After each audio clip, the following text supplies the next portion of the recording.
هۆکاری چوارەم بریتیە لە قاعیدێک کە بە معنای کەلیمە قاعید بێ.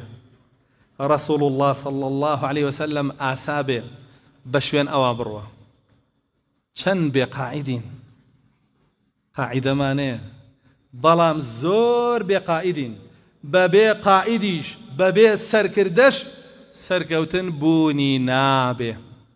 و هەر شتێکیش بکرێ بەبێ قاعید و سەرکردە، دوایی سەرکردەیەکی چاوچنۆک، ظالمێکی فاجر سواری شەپۆلەکانە بێ و بۆ خۆی قیادەتی ئەو سەورەیەکە ئەو شۆڕشەکە هەموو بەروبوومەکەی بۆ خۆی و بنەماڵەکەی خۆ. بۆیە پێویستمان بە قاعیدێکی حەقیقیە کە هەڵبژێراو بێ لە ناومانە، لە هەمومان باشتر بێ. ئێمە ئەمڕۆ بێ قاعیدین، بۆیەوە حاڵمانە، بێ تەخطیتین، بێ نەخشەین، بێ پلانین، بۆیە ئەوە حاڵمانە. 100 ساڵ زیاترە مسلمانان مناڵەکانیان وا پێ ناگەێن ببنە سەرکردە.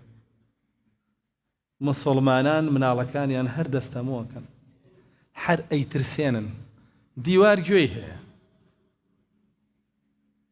بۆچی درۆکەی؟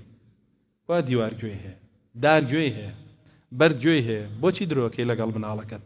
بۆ زەلیلیەکەی، بۆ سەرشۆڕیەکەی، بۆ فێری ناکەی بڵێ مەلائیکە ئەنووسێ ئەڵڵا ڕەقیبە، بۆ فێریەوەی ناکەی؟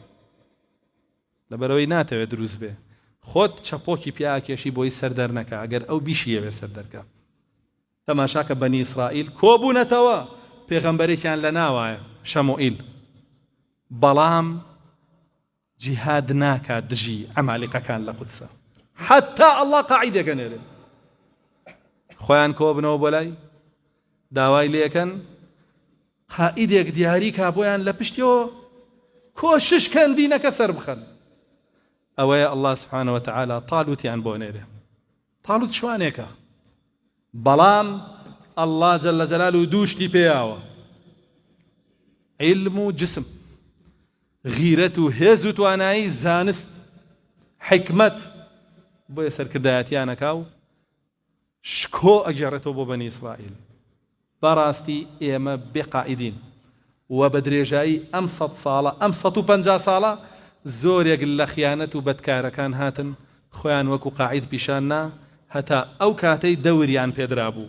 دوا ئەوە دەورەکەیان کۆتایی هات و ڕۆشتنەوە و ئەو قیادەی ئەوان کردیان بوویە هۆی گەورەترکردن و زیاترکردنی برینی مسلمانان و ئومەت و زیاتر سەرشۆڕکردنیان و زیاتر زەلیلکردنیان بۆ دوژمنەکانیان. خاڵی دوا ئەو پێویستمان بە سەبر و خۆڕاگریە.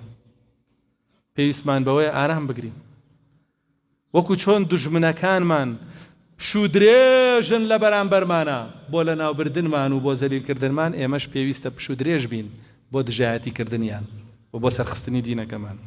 یا ئەیها الذین آمنوا اصبروا وصابروا ورابطوا واتقوا الله لعلكم تفلحون.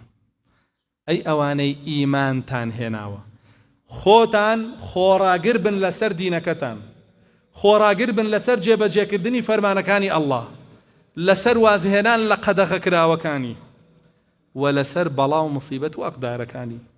دواتریش صابر و لە بەرامبەر دوژمنەکانیشتانە خۆڕاگر بن، چۆن ئەوان لە پێناوی تاغوت و دنیایە خۆیان گرتووە، لەو پەڕی هێزی خۆیان دژایەتی تۆکەن. کاکە تۆ لە پێناوی ئەڵڵا و بەهەشتا بیکە، تۆ لە پێناوی ئەڵڵا و بەهەشتا بیکە. مسابەڕەت هەبێ، چۆکدام مەیە، هەڵ مەیە، پشت مەکەرەوە، تۆزێ غیرەت و هیممەتە هەبێ. وەڕابطوا، رابطوا یعنی هەوڵ بدەن ببنە مجاهیدانێک بۆ سەرخستنی دینەکەتان، هەموو سووچ و کون و کەلەبەرێکی وڵات و شارتان بگرن لە دوژمنانی دینەکەتان، سەنگەریان بۆ دانێن. ئەوەندە زەلیل مەبن، لە زەلیلی هیچ دەست ناکەوێ.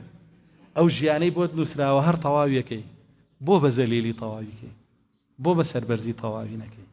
بۆیە وەڕابطوا واتقوا الله، تەقوای ئەڵڵا بکەن لعلكم تفلحون. ابن عباس فرمي كل لعل في القرآن للوجوب، يعني بيقومان أو چوار مرجتان تيابي السركون، سەر ئەکەون بەسەر دوژمنەکانتانە